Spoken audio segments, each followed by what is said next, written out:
बिस्मिल्लाहिर्रहमानिर्रहीम। अस्सलाम वालेकुम। कैसे हैं दोस्त अहबाब? उम्मीद है अल्लाह के फजल व करम से सब दोस्त खैरियत से होंगे, हालत ईमान में होंगे। दोस्तों, आज हम एक टॉपिक का अहाता करेंगे जिसके पहलुओं का जिक्र भी करेंगे, और वो टॉपिक होगा जरियान। जरियान क्यों कर होता है, कैसे होता है, इसके क्या असबाब हैं और बदने इंसान को ये क्या नुकसान पहुँचाता है, इसके बारे में मैं कोशिश करूँगा आप दोस्तों को ब्रीफ करने की।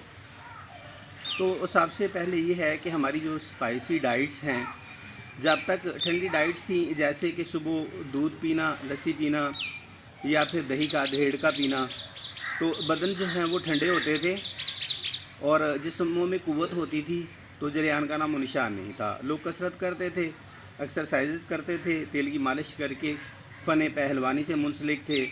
लोग जान बनाने के चक्कर में होते थे और साथ बादाम घोट के पीते थे, तो फिर ऐसी मर्ज़ें नहीं हुआ करती थी।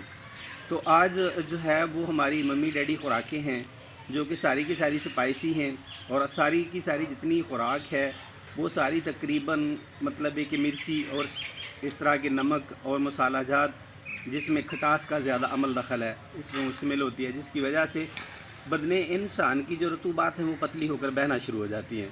तो इसी बहती हुई रतूबत का नाम ही जरियान कहलाता है। जरियान का लफ्ज़ी मानी भी बहना ही होता है। दूसरा, सेक्स ज़्यादा माहौल जिसमें मतलब है कि मादर पिदर आज़ादी है, मखलूत तालीम का निज़ाम है, लड़कों का लड़कों के साथ बैठ के वो मुकम्मल तौर पे जो है वो गैर इखलाकी गुफ्तगू में इन्वॉल्व होना और उसी टॉपिक्स जो हैं गलत किस्म के उन पे डिस्कशन करना, लड़के और लड़कियों का इकट्ठे तालीम हासिल करना और सिनफ़ नाज़िक की तरफ राग़िब होना। और उसके अलावा जो मतलब है कि आजकल का जो मीडिया है, मीडिया में सोशल मीडिया स्पेशली, इसमें मादर पिदर आज़ादी है। लड़के मोबाइल पकड़ा, उसमें इंटरनेट पे डाउनलोड की वीडियोस जो फहश हों या कोई और हों तो उनको देखते रहे। इस तरीके से उनके जज्बात जो है बरअंगेख्ता होते रहते हैं, जिसकी वजह से ये सिलसिला चाल निकलता है। तो पहले तो पानी जैसे लेसदार कतरे निकलते हैं, मगर शहूद बेइंतहा होती है। वक्त आता है कि इतनी ज़्यादा सोजिश हो जाती है कि वो शहूद ख़त्म, पानी ही पानी। तो उस वक़्त बंदा जो है वो सख्त परेशान होता है कि मेरे साथ क्या हो रहा है, और दिमाग की जो मतलब है कि सोचने समझने की सलाहियत है वो भी इतनी कम हो जाती है कि बंदा फोकस नहीं कर सकता किसी एक टॉपिक को, ना स्टडी को, ना अपने कारोबार को। जिस्म टूटा टूटा हर वक्त मतलब है कि लेटा है तो उठने को दिल नहीं चाहता, पूरी भरपूर नींद करके उठ रहा है तो जिस्म जो है वो दर्दों का शिकार। तो ये सारे अवारज़ात जो हैं ये बेसिकली कुव्वत की वेस्टेज का नतीजा होते हैं।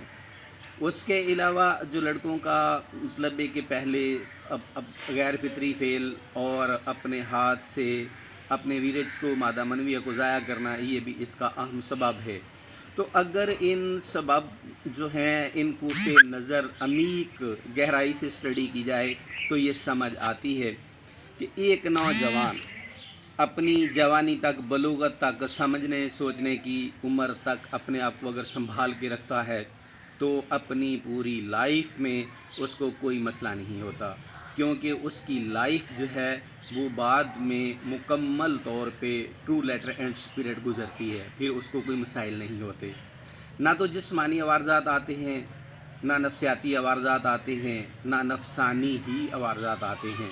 तो इसीलिए मैं बिला मुबालगा अपनी वीडियोस में ये काशन भी देता रहता हूँ, नौजवानों के लिए अवेयरनेस देता हूँ, पेरेंट्स के लिए अवेयरनेस देता हूँ कि अपने आप को, अपने बच्चों को, अपनी नस्ल को, अपने भाइयों को बचाएं और उनकी जवानियों को भरपूर करें।